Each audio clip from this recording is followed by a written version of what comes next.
Please join me to welcome Dr. Gordon.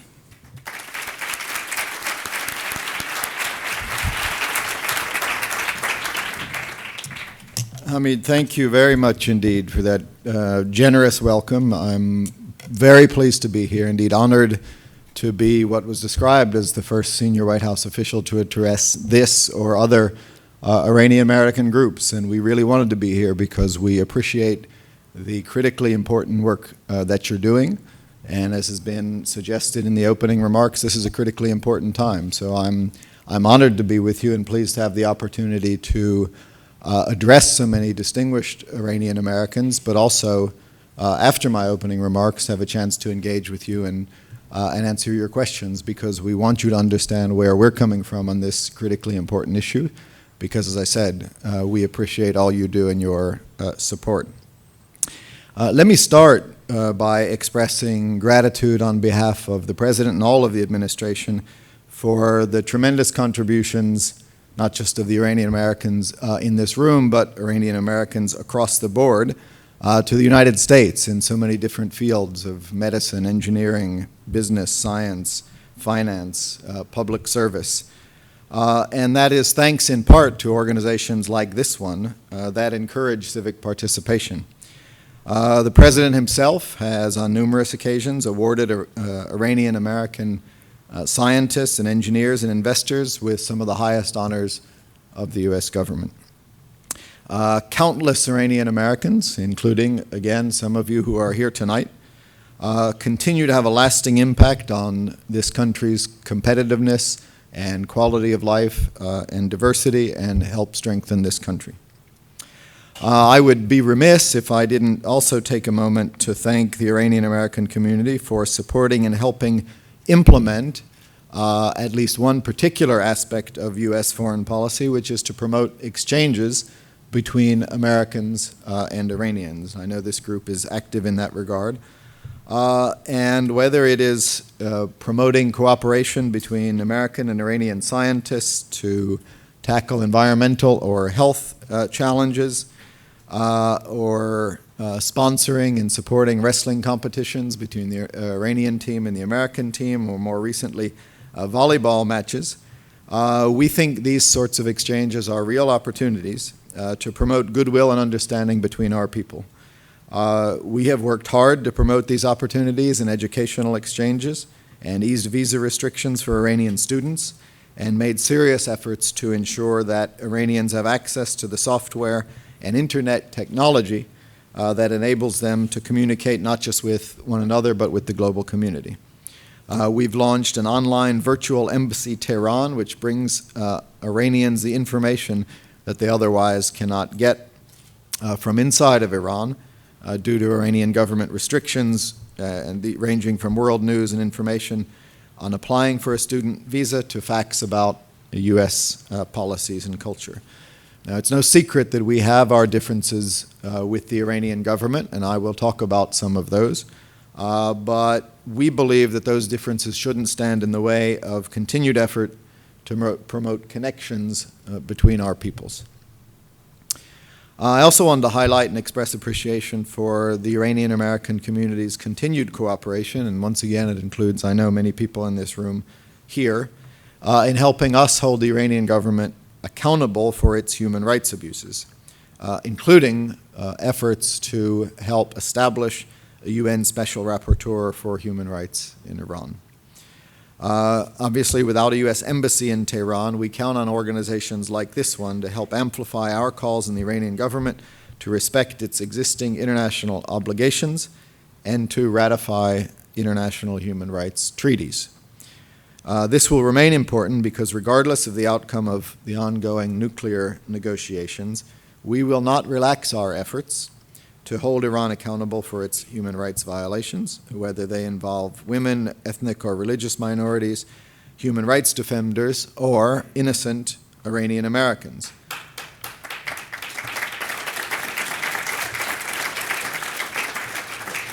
So we will continue to call on Iran to release Iranian Americans, such as the pastor Saeed Abedini, the former U.S. Marine Amir Hekmati, the Washington Post reporter Jason Rezaian, and to support our efforts to release the retired FBI agent Robert Levinson. In sum, you can rely on our continued support for the people of Iran, and we remain committed to working with you on developing new ties to the community of Iranians worldwide. Look, Iran presents many complex challenges for the administration, and as everybody here knows, none is more critical than the one posed by Iran's nuclear program. So let me be very clear. We believe a nuclear-armed Iran would present a serious threat to regional and international security and would undermine the global nonproliferation regime that the President has invested so much to reinforce. And that is why President Obama has been clear that the United States will not allow Iran to develop or acquire a nuclear weapon. The negotiations over this issue are obviously enormously and technologically complex, whether regarding centrifuge technology or research and development or inspection regimes or sanctions legislation. But the issue itself can actually be boiled down to a very simple question. Is Iran prepared to demonstrate to the world that its nuclear program is exclusively peaceful? We strongly hope that it is, and the P5+1 negotiations currently going on offer a real opportunity for it to do so. For a number of years, the international community has had legitimate concerns that Iran's nuclear program could enable Iran to develop a nuclear weapon. The International Atomic Energy Agency, the IAEA, has reported since 2002 on dozens of violations by Iran of its international non-proliferation obligations starting in the early 1980s. Just 5 years ago, in 2009, the international community learned of Iran's deeply buried, heavily fortified enrichment facility near the city of Qom called Fordo.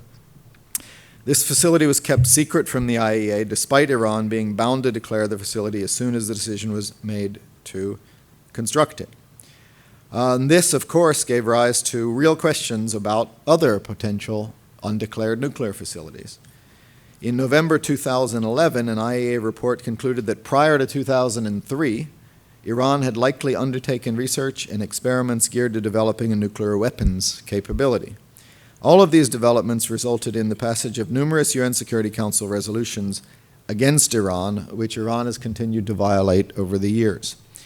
So while our primary focus is on the future, and that's what these negotiations are focused on, we have to also be clear that past issues form the basis of the international community's distrust of Iran, of Iran's intentions, and cannot be dismissed. They will have to be addressed as part of any comprehensive nuclear solution.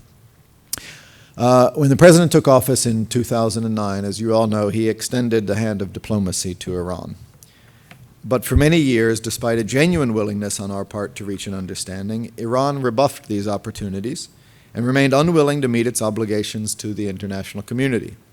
So the United States worked with other countries around the world and through the UN Security Council to build an unprecedented sanctions regime on Iran designed to encourage it, to oblige it to negotiate seriously on this issue.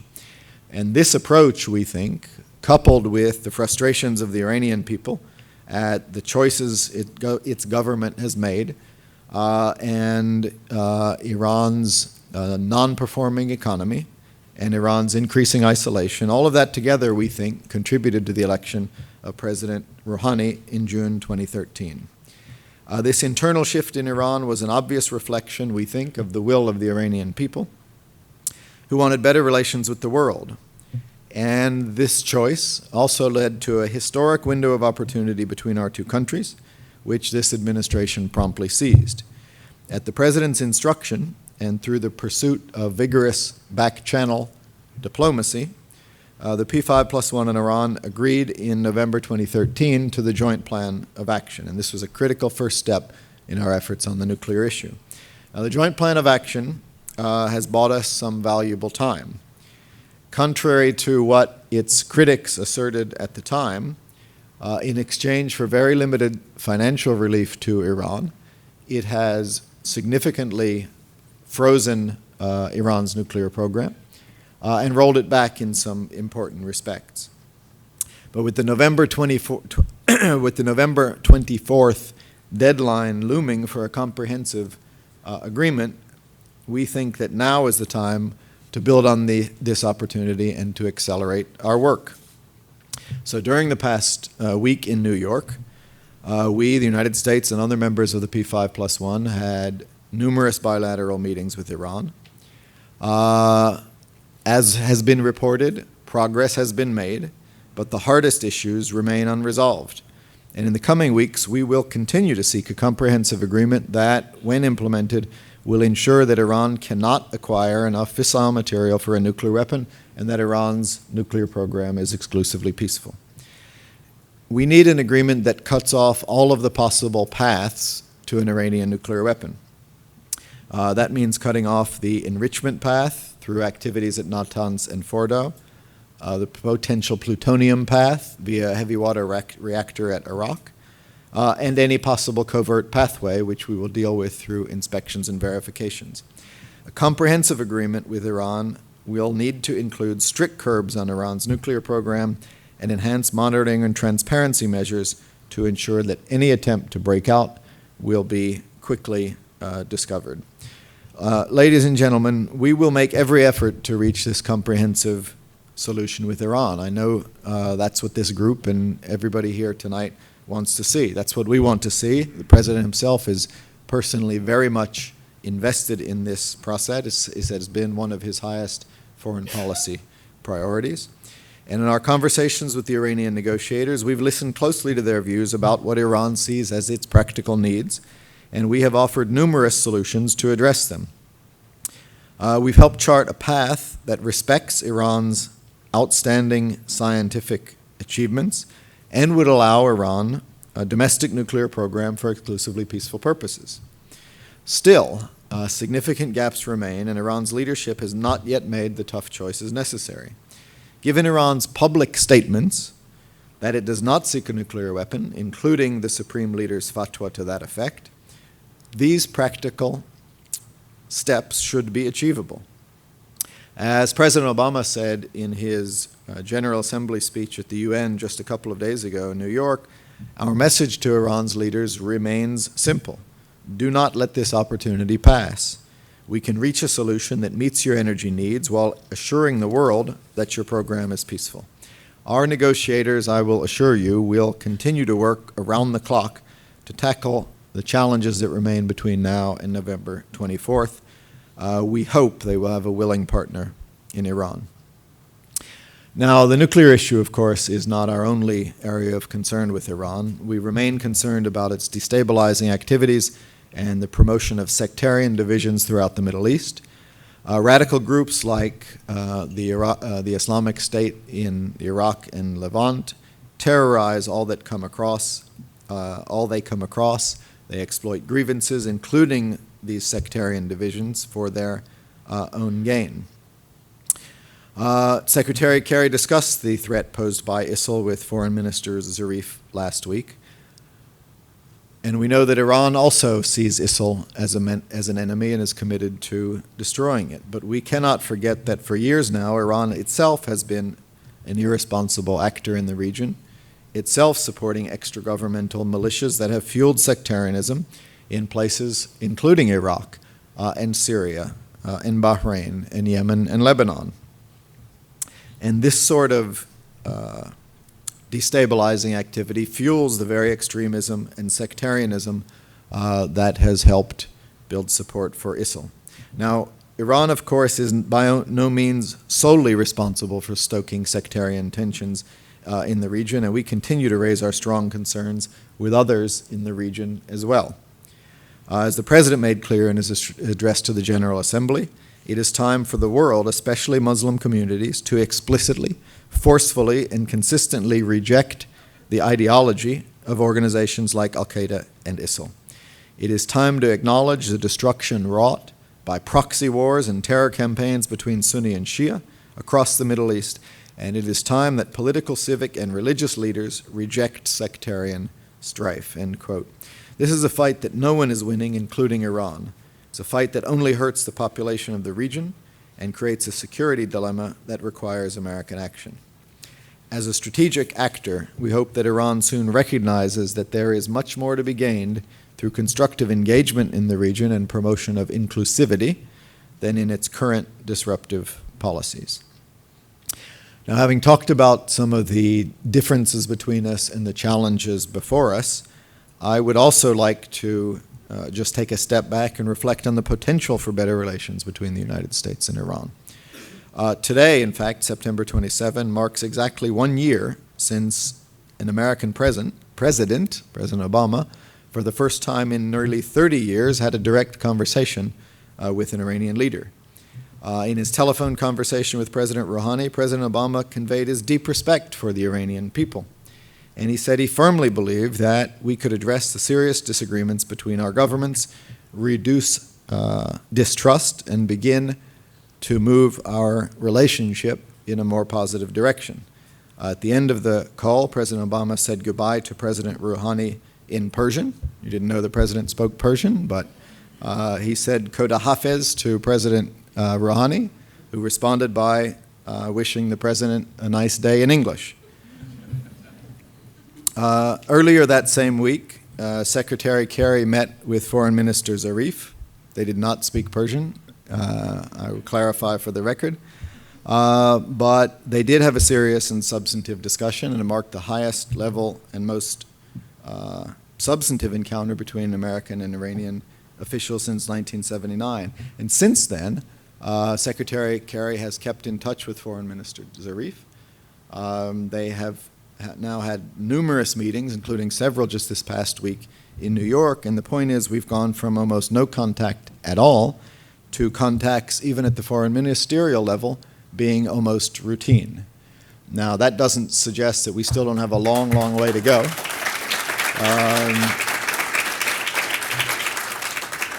We do have a long way to go, but that's a lot of progress for 1 year.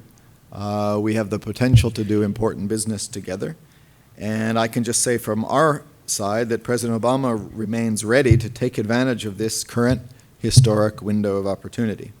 If Iran does the same and addresses some of the issues that I have raised with you this evening, the world will see an Iran that is able to use its scientific know-how for international civil nuclear cooperation, leverage the entrepreneurial and business communities to engage in more robust international commerce, bring much-needed investment, jobs, goods, and services to Iran, expand opportunities for Iranians overseas, and forge lasting ties with the rest of the region and the world.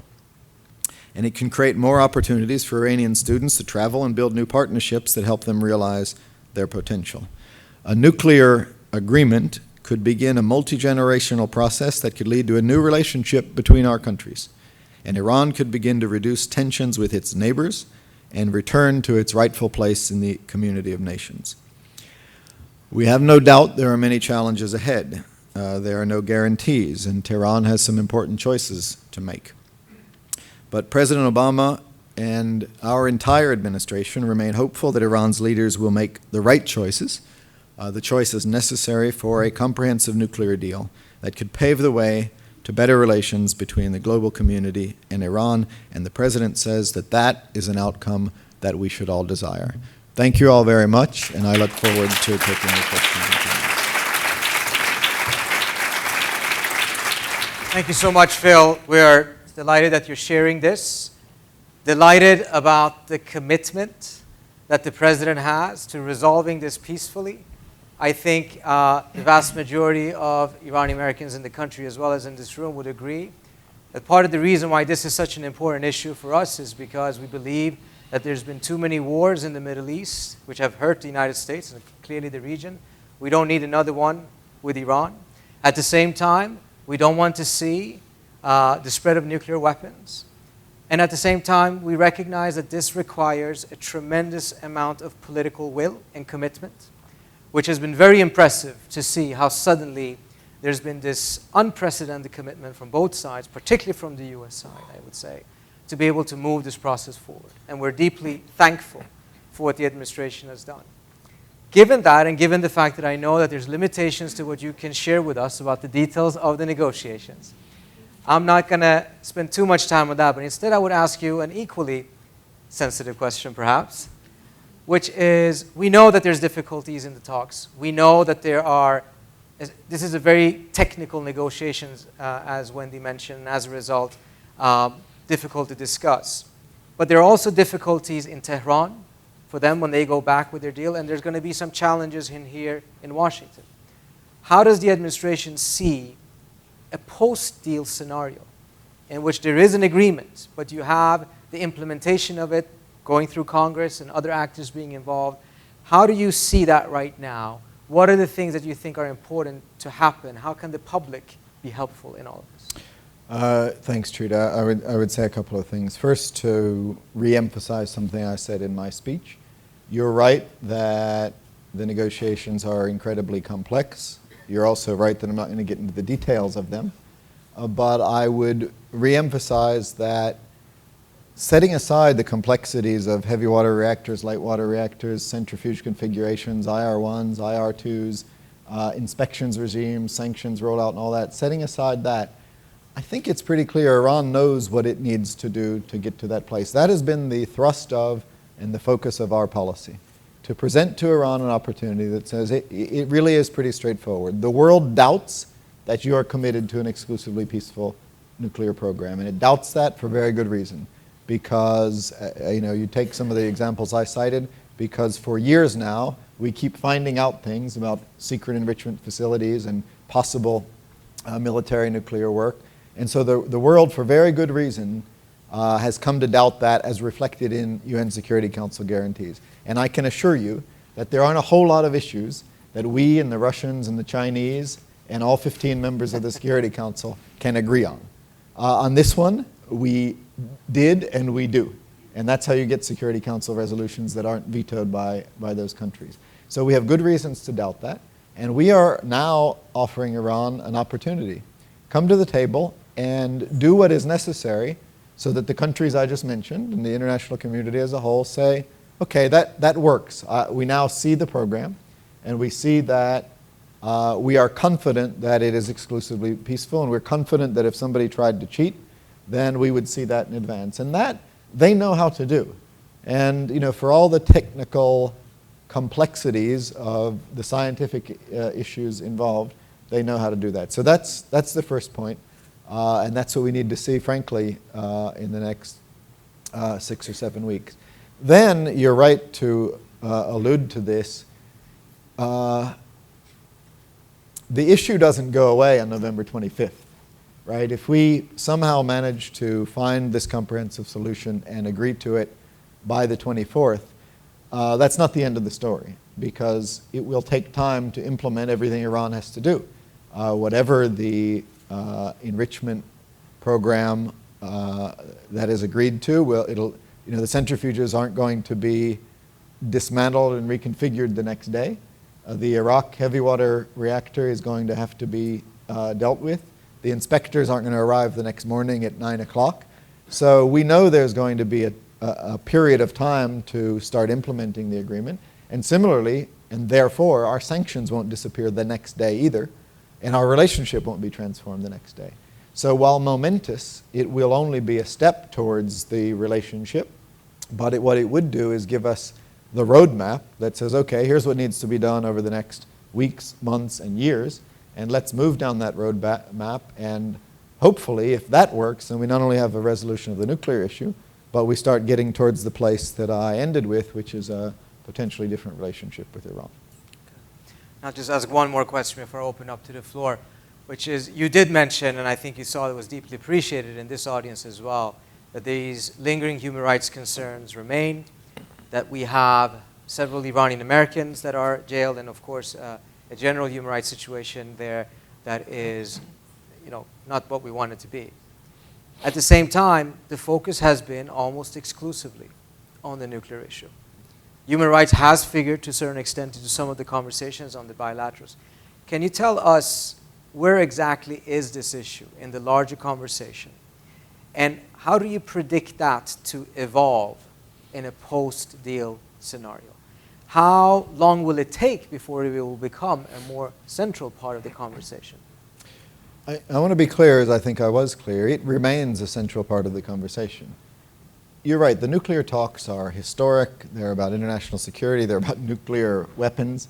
And so they absorb enormous amount of attention, as they should, and our attention and time. So I will not deny that that issue is at the top of the agenda. It's hugely important. But it doesn't mean that we have overlooked concerns about human rights and democracy in Iran, which we continue to raise. The cases that I mentioned, we raise, now that we have a dialogue with Iran and meet Iranian officials, we raise those issues consistently. Indeed, that's the only exception to the rule that the nuclear talks are about nuclear issues. Because everyone wants us to, while you're there, why don't you bring up this and that in the region and Syria? And we've said, no, these are nuclear talks. That's what the P5+1 mandate is. That's what we're doing, and that's the focus. The only exception to that is our officials consistently raise this case of Iranian Americans and the violation of their human rights, because it's so important to us and the president. So we're not overlooking it. Even if we do get a nuclear agreement, we will continue to focus on and raise those issues. There are sanctions related to human rights that will remain in place that have nothing to do with the nuclear issue. But I just want to be clear, because some also say or sometimes suggest, well, you shouldn't give Iran any relief. Don't do a nuclear deal that includes any relief until you get complete satisfaction on other issues, human rights in Iran, democracy, elections, foreign policy, Syria.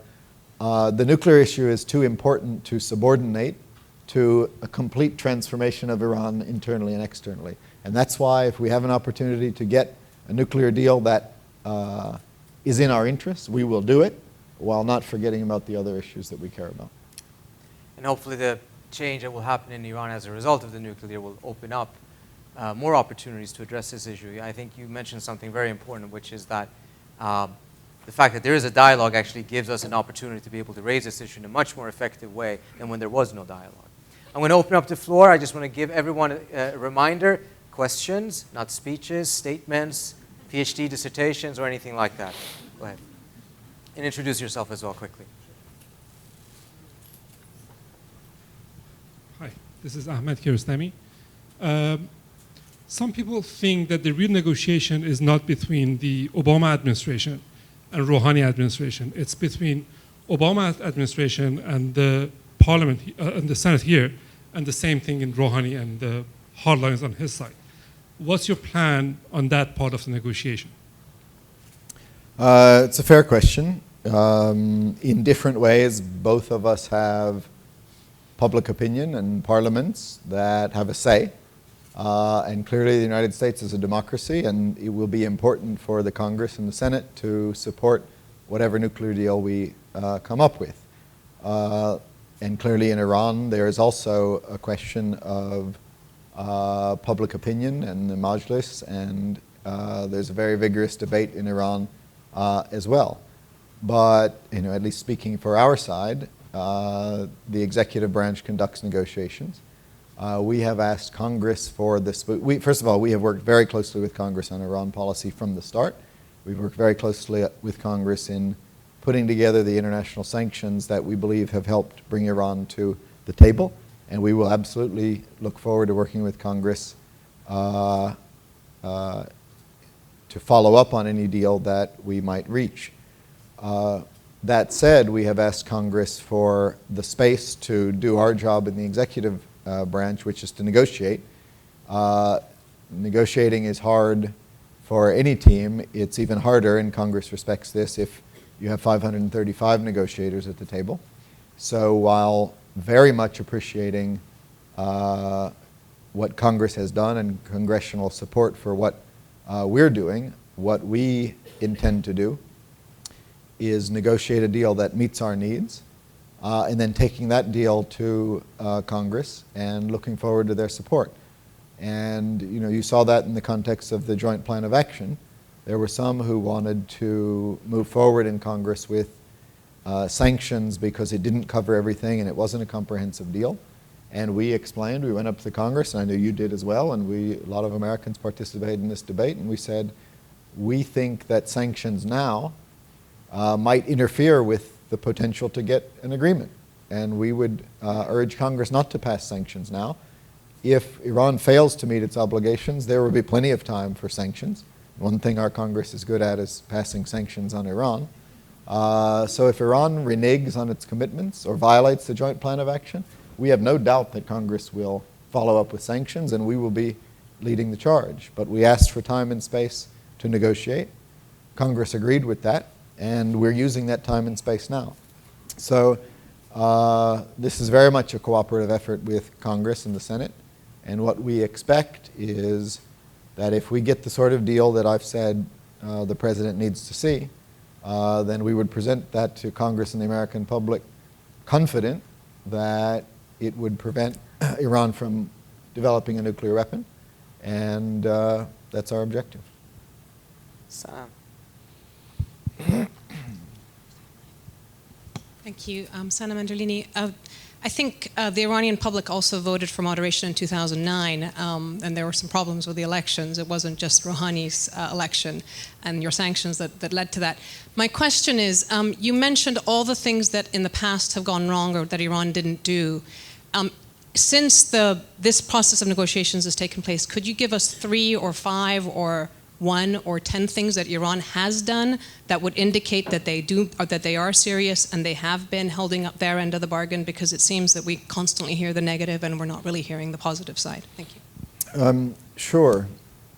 We're obviously focused on what still needs to be done because we're trying to get a negotiation completed. But we have said that Iran has respected, and the IAEA has verified that Iran has respected all aspects of the Joint Plan of Action. In that Joint Plan of Action, we said we would provide some limited financial relief, $4.2 billion repatriated, and opening up some other sectors like petrochemicals and automobiles. Iran said it would freeze work on the heavy water reactor at Iraq, freeze all construction, and it has done that. It said it wouldn't install any new centrifuges beyond those that were currently installed, and it has done that, including more advanced ones. It said it would freeze its stockpile of low-enriched uranium. It has done that. It said it would get rid of its stockpile of 20% enriched uranium, and it has done that. And it said it would allow increased inspections at Natanz and Fordo, including daily access, and it has done that. And so we are able to say that Iran has done everything that it pledged to do in the Joint Plan of Action. So have we, and maybe that's a basis for moving forward to a comprehensive agreement. Report in the back.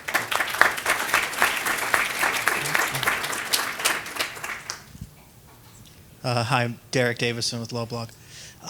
You talked about the importance of the fact that the unanimity of the Security Council and the unanimity of the P5+1 have helped the sanctions regime to stay in place. And I'm wondering if the White House has considered this scenario where Iran does just enough to maybe fracture that unanimity to say Russia, China will say, okay, you've done enough, but maybe they haven't done enough for the United States. What happens in that scenario? I think one of the striking things about the P5+1 negotiations so far has been the consensus among P5+1 countries. We have differences on lots of other things around the world, but on this, it's pretty straightforward. They also don't want to see Iran get a nuclear weapon. They also have had their questions about the past and the present, and our bar is pretty much the same. So, I suppose it's hypothetically possible that you could get to a point where some members of the P5+1 say that's good enough and others don't. But, I can only speak for the United States and say we know what we need to see. And if we don't see it, we're not going to be able to support a comprehensive agreement. And if we don't support a comprehensive agreement, there's not going to be a comprehensive agreement. I think all P5+1 members in Iran understand that. Mahnaz.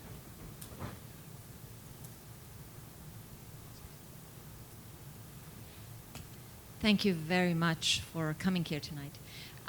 My question goes into if everything goes well, and I'm the optimal optimist, what if the Senate will not choose to abide with what the President is asking for? You've got Senator Menendez at the helm of the foreign relation that is not necessarily walking the same path as the administration is.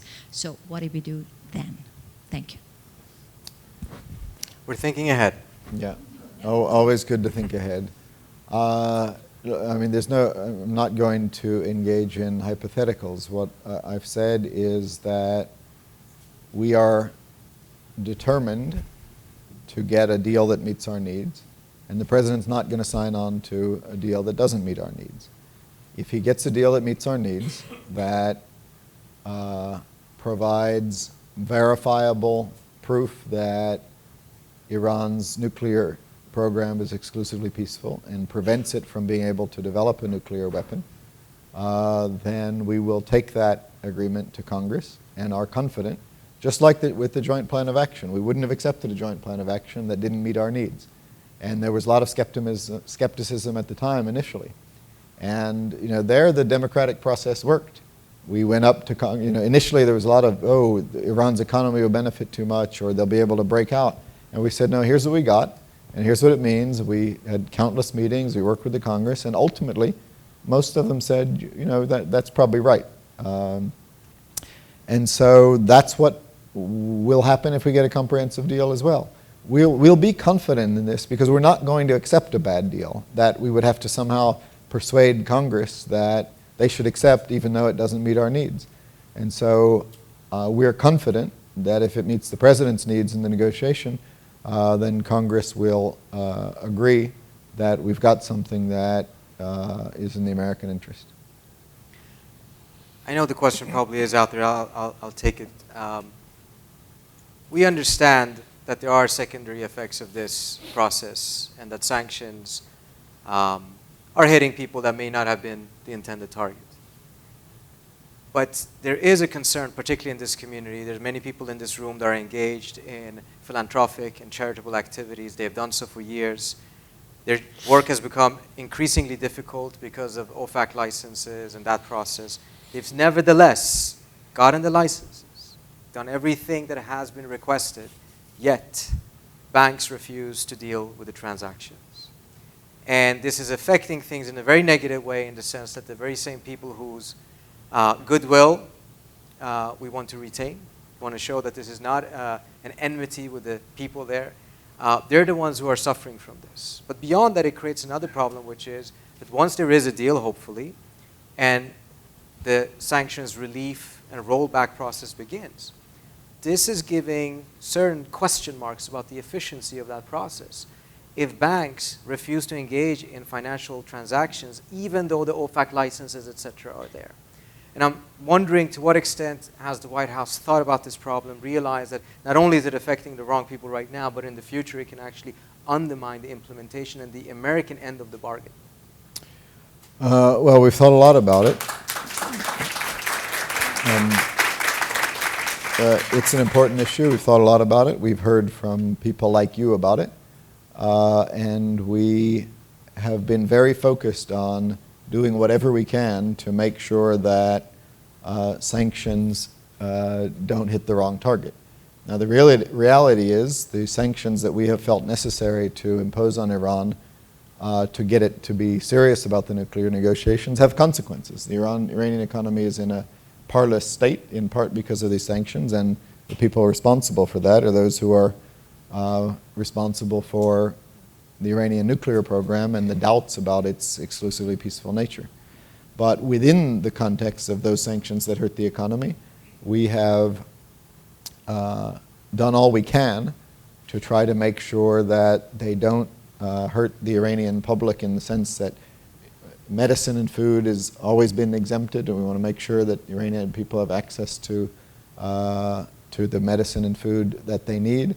In the context of the Joint Plan of Action, we specifically set up a humanitarian channel so that banks could confidently process these humanitarian transactions, because the reality was before, even if the banks knew that humanitarian goods were not subject to sanctions, they were just nervous about having anything to do with Iran. And so this humanitarian channel was set up, it's working, and it's available.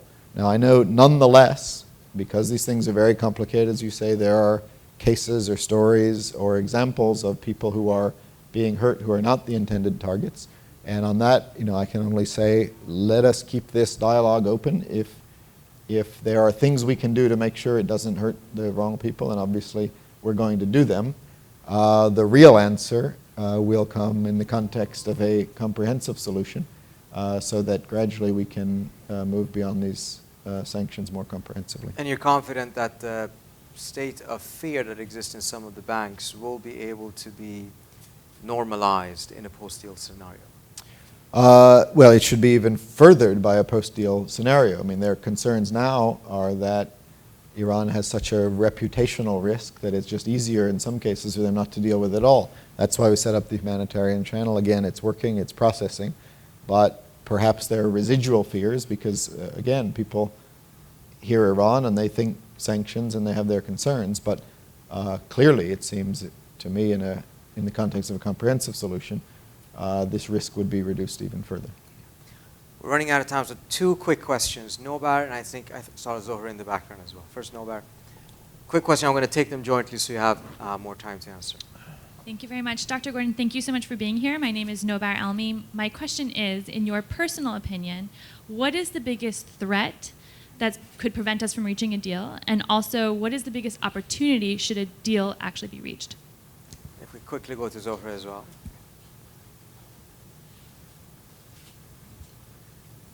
Dr. Gordon, thank you very much for your presence here. My name is Zohra Rastegar. My question is that aside from the opposition in the United States and Iran for these negotiations, how we are dealing with certain number of governments in the Middle East who have always been not so excited about these negotiations to go in a positive way. And I'm wondering what is your input in that, how administration is going to deal with that, how much impact they had before on these negotiations, and do you think that these governments are going to have impact this time in order to stop these negotiations? Thank you.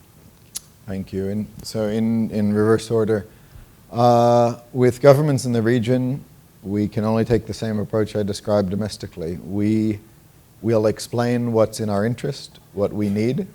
They understand that an Iranian nuclear weapon would be a problem for the entire region.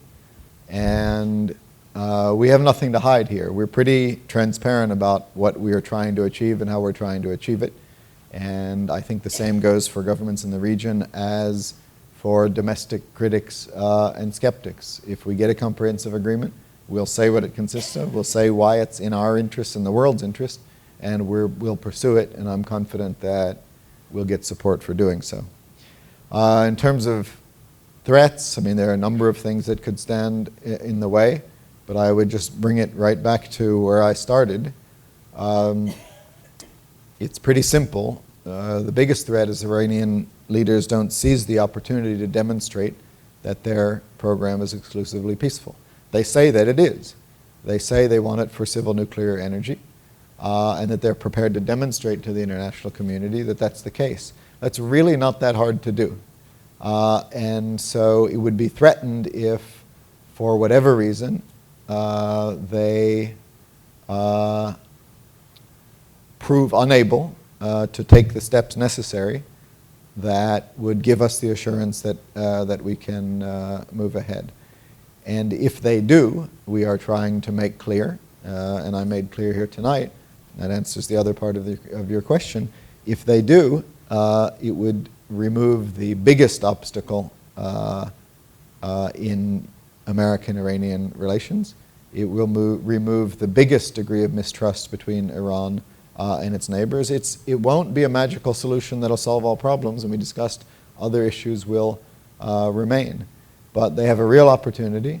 There are only a certain number of weeks left for them to seize this opportunity, and all we can do is ensure that the opportunity is put before them and look to them to seize it. And we genuinely and truly hope that they do. Please join me in thanking Dr. Phil Gordon. You've been very generous with your time. And you mentioned that there's been a significant distance that has been traveled from last year till now, when there was all of this excitement about a relatively short phone call, and now there are constant, continuous conversations. The toxicity is gone. It's not a headline news any longer if the two foreign ministers talk. I hope that we will see you again next year, and that we will again be able to see that the distance have been traveled between today and next year will have been even greater, and we'll have a very positive conversation about all of the opportunities that will exist once this major issue is out of the way. Thank you so much. Thank you, Peter. Thank you. Thanks a lot. Thank you. Really.